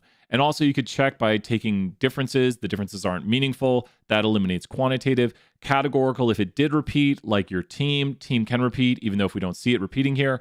Team can repeat, position can repeat, club can repeat, height and weight are quantitative. So this is identifier, categorical, quant. And that's where you want to be with these quizzes, is that you could identify all the variable types and explain why, to be like, well, someone's team could repeat, category of team.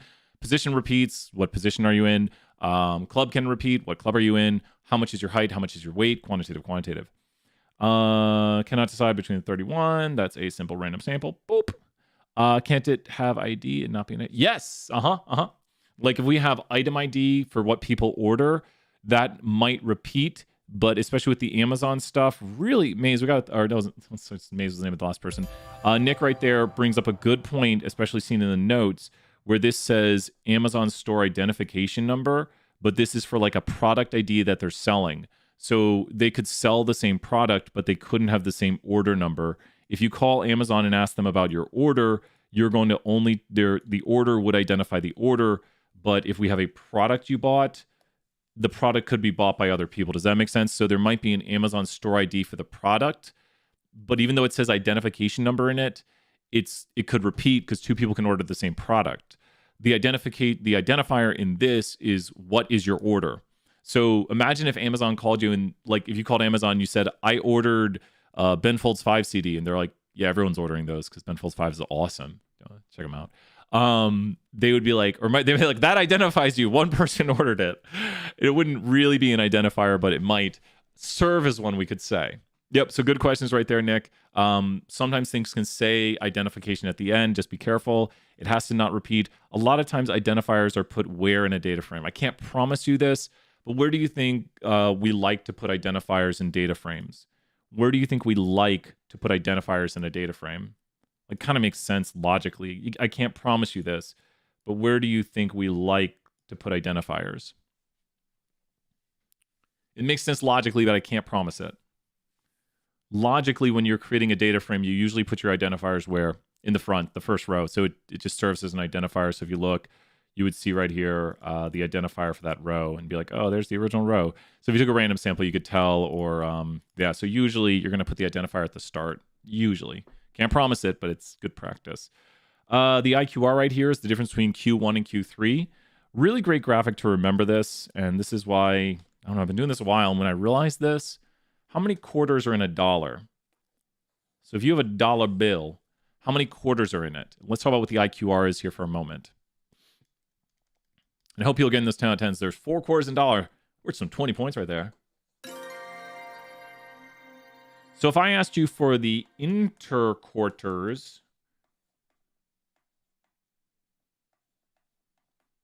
sure. Yay. Where would the interquarters be? If I asked you for the interquarters, where would the interquarters be? Good job, Jamarcus. Where would the interquarters be? The interquarters are where? So it's good to always think about, like, what does this mean? The interquarters are where? The interquarters are where?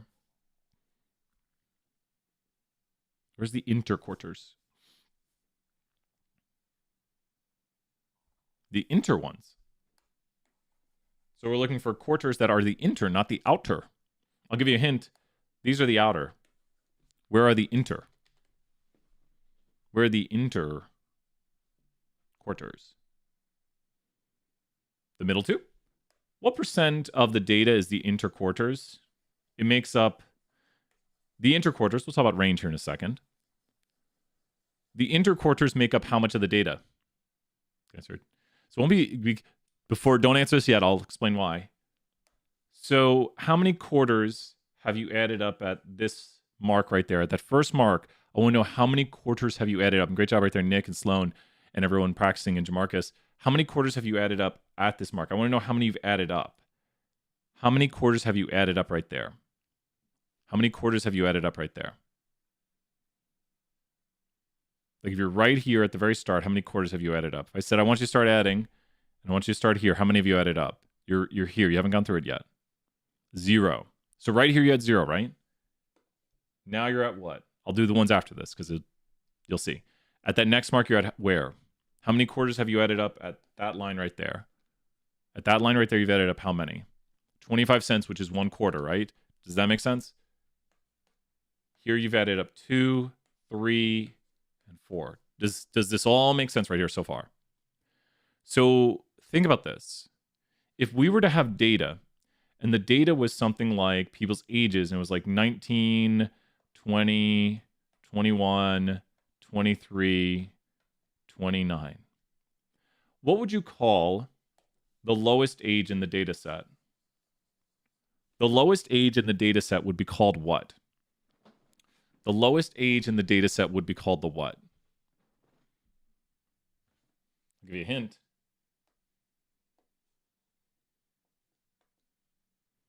What would you call the lowest age?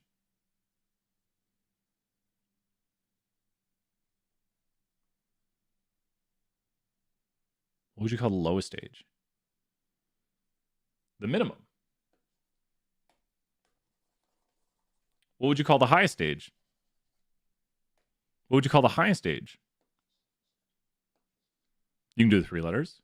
What would you call the highest age? The max. Now, this is where it gets fun. Because what would you call when you've added up 25% of the data and you get to right here? What would you call that? We'd call it Q1. So what do you think we could call this other spot over here when we've added up 75% of the data, like 3/4? What would you think? What do you think we could call that?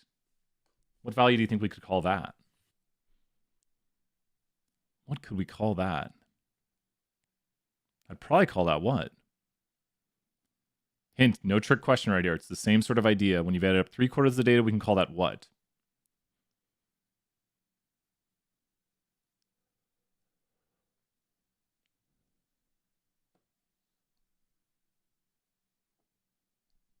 Q3.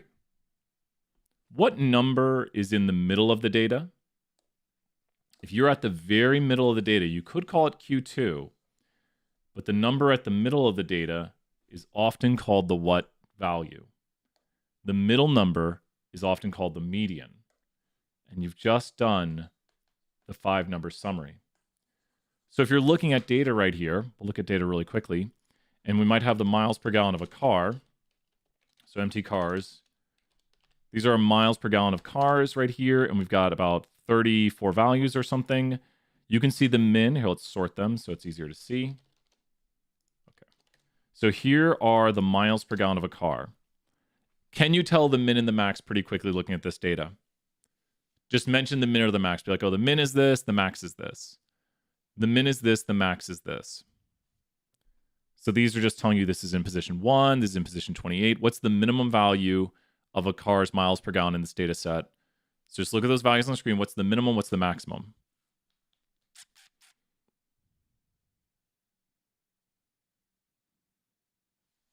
Anyone know? Yep, exactly. And watch this. There's the 5-number summary. So the maximum, like you said, is 33.9, which is right here. The 25th percentile is right here. 75th, excuse me. So look at this. What percent of the data goes from here up? So this is why this is called the 75th percentile. From here over is what percent of these data points? So I want you to understand why it's called the 75th percentile. From here up is what percent of the data. From right here up is what percent of the data. So you're looking from here over is what percent of the data. From there over is what percent of the data. Because from here down is 75% of the data. From here up is what percent of the data? 25%. And then this is the median right here, which look, the median, if you think of the numbers going in order, is right in the where. It's one of these two numbers. It might be this one. I could double check. But the median is one of these two values right here. The median is the what value of the numbers. The median is just if you put all the numbers in order, it's the middle number. The 25th percentile right here looks to be between these 2 points. So it's kind of being calculated between these two. So what percent of the data has Brian highlighted right now if I go above the 25th percentile? Above 15.425, which we don't find that for the test by hand. So you won't find that by the test by hand. What percent of the data have I highlighted because I've went above the 25th percentile? So we're at the 25th percentile of the data. 25% of the data is below this point. So 75% of the data is above this point. Does that make a little more sense? How are people doing on that? 75%. Great job right there, Andrew. And here's the thing. If you want to calculate the IQR, IQR stands for the interquartile range. So the range of the data, does anyone know the formula for the range of the data? Watch this. The range of the data has what formula? Like, how do we get the range of the data? Who knows the formula for range of data? So to get the range, you do what? To get the range, you do what? So I bet someone knows it. Ah, Jamarcus, let's do that next. You got it, Jamarcus. So to do the range, it's what? Here's a hint.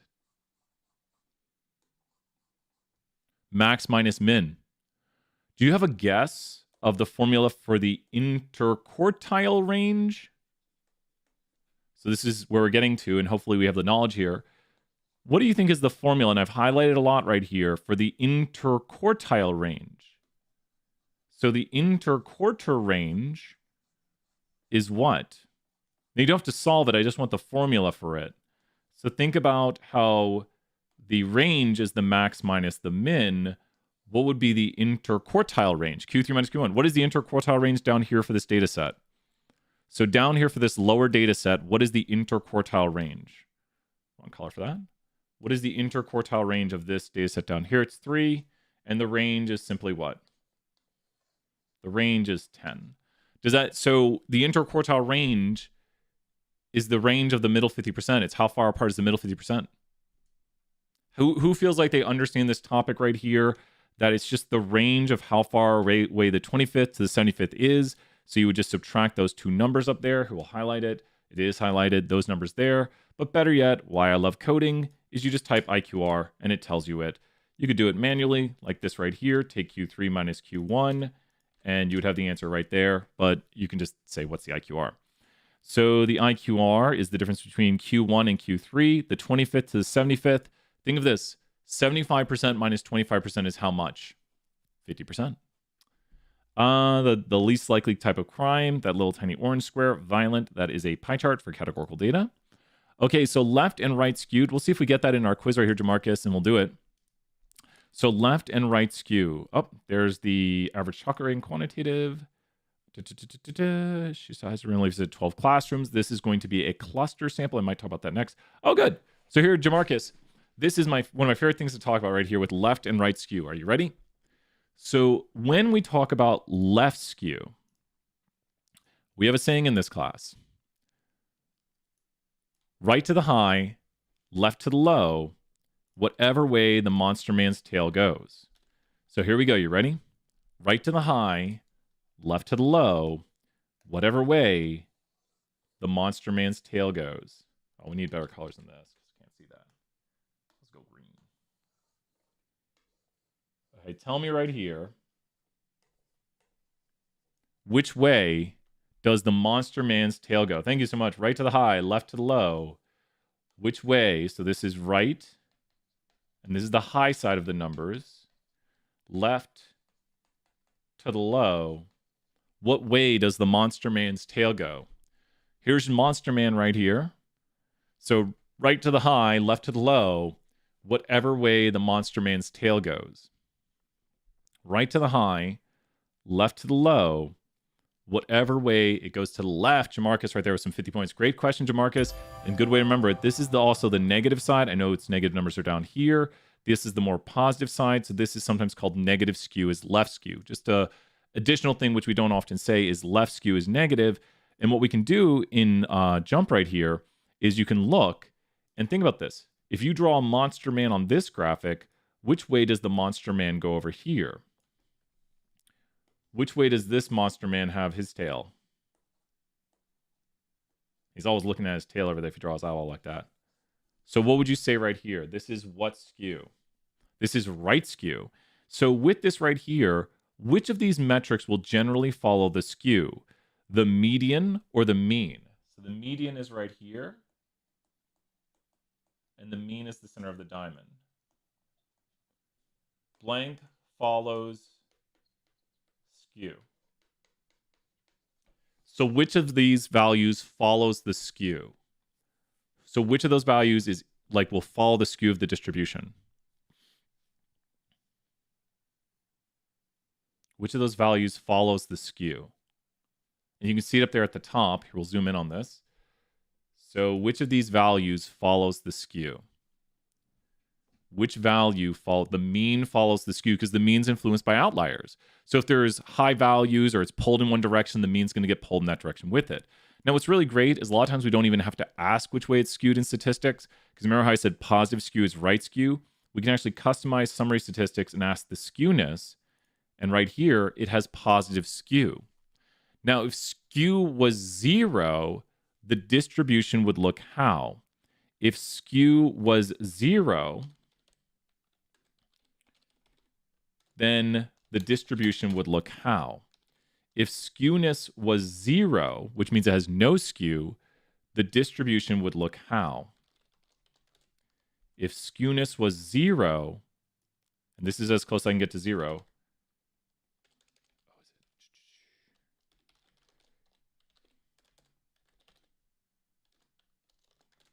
and that's about 0. If skewness was 0, the distribution would look very what? So this does not have skew. We would say that this distribution is mostly, here's a hint, this does not have skew. It's mostly what? That distribution does not have skew. It's mostly what? Because you can fold it over on top of itself mostly. It really doesn't have any strong skew. So that distribution is what? Mostly what? Starts with an S. You can fold it over on top of itself, like our faces are mostly what? Symmetrical, exactly. So think about this. This is where if you know it, you really know it. Okay, so this distribution right here has a very strong left or right skew. This distribution right here has a very strong left or right skew. So once again, draw your monster man.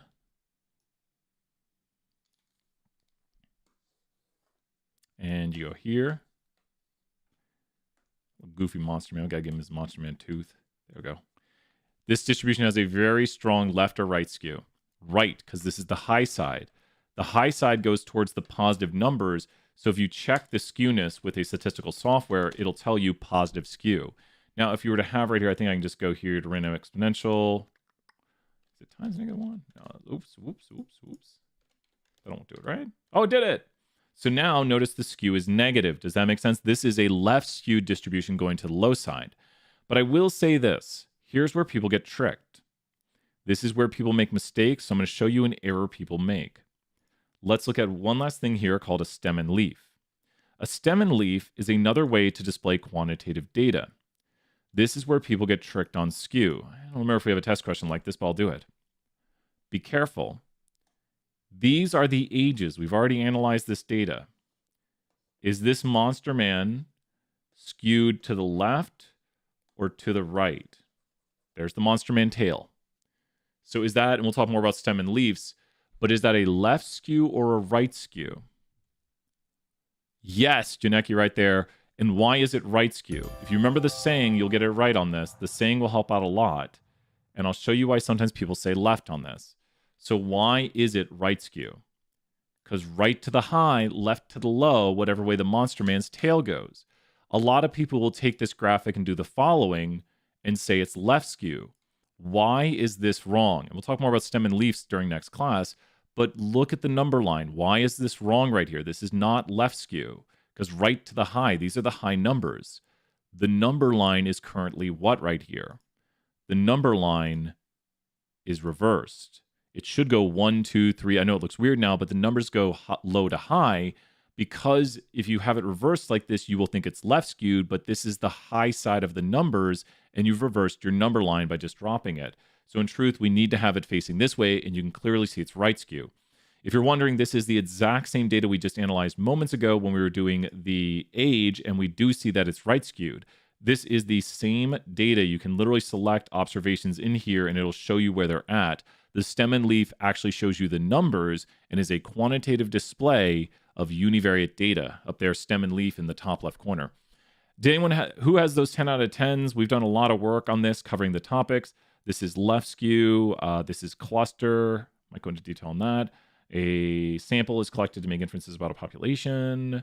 What kind of graphic? Select the appropriate visualization. Okay, so we have here amusement park. What kind of variable is amusement park? Yep, 100% posted after this, Jamarcus. Yep.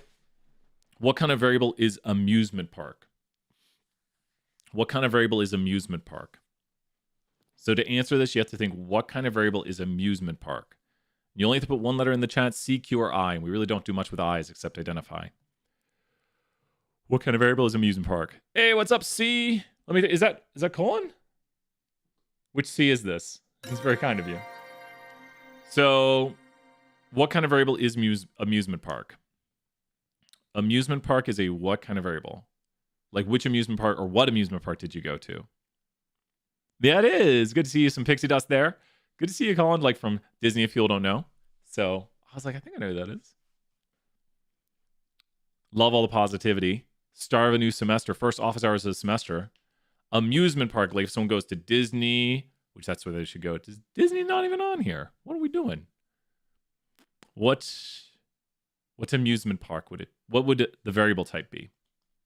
Categorical, quantitative, or identifier. What amusement park did you go to is a what type of variable. So people get tricked because they see these numbers over here. But the question is, what amusement park did you go to? C for cat, Q for quant, or I for identifier. Cat, yeah, Sloan. Yeah. 100%. You're right. Because what amusement park did you go to? So what people usually get tricked on is they say, but there's numbers. But think about this. When I collect the data, I'd have the counts of the observations. So I think people, a lot of times, because I've had people say to me, but those are numbers. Do you see how these are words right here? But when we report it as a bar chart, we can actually show the counts of the observations over each group. So when we report this right here, we can go, and it does say, I hate that it says histogram options because it is a bar chart. We can show the counts over each group right here.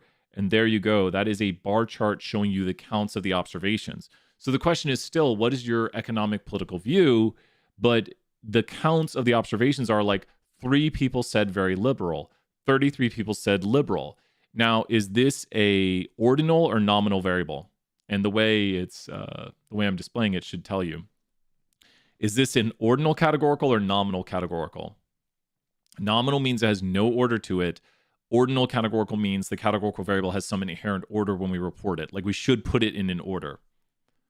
Which doesn't mean put them in order like in a graphic. It means stake preferences go from rare to well done. Political leanings go from very conservative to very liberal. So this is an ordinal categorical variable. Does that make sense? This variable is ordinal because you start very conservative. It is ordinal. Yep. So does that make sense what an ordinal categorical variable is? Like it's categories and they are purposely put in order, like very conservative, moderate, liberal, very liberal. And like you could have things that break the paradigm of like, you could say like Green Party or something, but we're just asking like, not party affiliation, but just like, which way do you lean on like a political compass if you've ever done that, which is pretty fun to do that. Right here, like, do you exercise? That's just nominal. There's no order to that. So just covering all our bases. So what graphic is this? We pretty much said it. What graphic is it? A Pareto is a bar chart that is put in order. These bars are not put in order. A stem and leaf is what we saw earlier. Do we still have that saved over here? We do. Stem and leaf is like a histogram, but you can see the numbers. A histogram is quantitative data. This is not a quantitative question. It's definitely a bar chart because pie charts are pies, and there we go. What other things do we have? Have people gotten to 100 yet? Is there anything I've missed? Please tell me if there's something you missed. Identify variable, special case categorical. This is quantitative, average rating. We're separating, we're acknowledging a difference. That's stratifying. A Pareto chart is a bar chart put in order, special bar chart. Compute the mean, just find the average. This is symmetric data. 18 and 32 average 25, 20 and 30 average 25. Please take all the numbers, add them up. So you would add up all the numbers. You should get that, divide that by 5 and do that. So here, I'll do it. 18 plus 20 plus 25 plus 30 plus 32 divided by 5. There we go right there. Are ordinal nominal examples pretty straightforward? Or are they? Yeah, no. We try to make it straightforward. Like if we asked you, your mom's asking you, your mom polls all your friends to find out what type of cake you want for your birthday. What kind of variable is that? So is it quantitative, categorical? Is it identifier? Your mom polls all your friends to ask what kind of cake should she get you for your birthday. She doesn't want to ask you. She wants to be a surprise, but she wants to get you a cake that your friends are probably just going to get a cake they want. But your mom polls your friends. So what would that be? What kind of variable is she collecting? So you have to think someone's going to say like ice cream. Someone's going to say carrot cake. Someone's going to say red velvet. So those are the answers you're going to get right there. So when you look at the data, you're going to get counts of observations. So we could collect that data right here. So we go and talk to friends or cake type, and you get something like ice cream, red velvet, ice cream. I like ice cream cake. My friends should know that. Carrot, ooh. And then you go and you collect it. It's nominal categorical. Yep. There's no order to it. So I think where people might get confused is this is a bar chart, but you can always put the bars in order. And if you put the bars in order, it is called a what? Now, this doesn't mean the bars have order to them. You can just order the bars. So we'll put another caret in here. If you put the bars in order, you have created a what graphical display of your categorical data. So if you put the bars in order, you have created a what display. If you can see it up there. So this is the bars put in order. Put in order.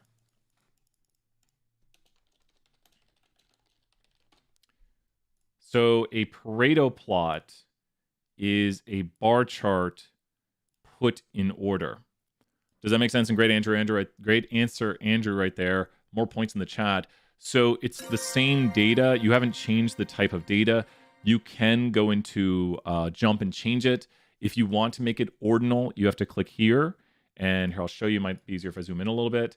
But check this out. It literally has a ordinal, and that changes it. And look at the bars. Now the bars look to be in order. When you have nominal, it just kind of scatters the bars about. So if you make an ordinal variable, you'd have to ask something here. I'll make one real quick. You'd have to ask something like, what year at UT are you? So UT year. And we'll put here like freshman, sophomore, junior, senior, freshman. Okay. So now you would turn this into an ordinal variable. You have to go over here and go to column properties and value order and freshman. We got to move sophomore up. We don't do this a lot in 201. Okay, there we go. So now it's an ordinal variable, and when I report it, it should report it in order. And you see here freshman, sophomore, junior, senior. So now when I report it, even though we have most freshmen, we'll change it so we have less freshmen. It's not the bars just happen to be in order right there, but the variable has an order to it. So the variable now, we have more seniors. You can see right now I stack it. The bars are not in order, not making it a Pareto, but the variable has an order to it. You're welcome, Jamarcus. Good to see you here, Sam. Does that make sense that an ordinal categorical variable has order to it? And you can see over here that UT year, freshman, sophomore, junior, senior, it has order to it. So this is an ordinal categorical variable up there. And then right here, we have a Pareto plot where bars have been put in order. And then on the bottom, we have a categorical nominal variable. So all of this is categorical data right here. So this is, we'll put them in the same spot, right? Here we go. These are the two different variables. And then we'll put the Pareto up here like that. Okay. So up top on the screen, we have a Pareto plot where the bars have been put in order. On the bottom of the screen, we have a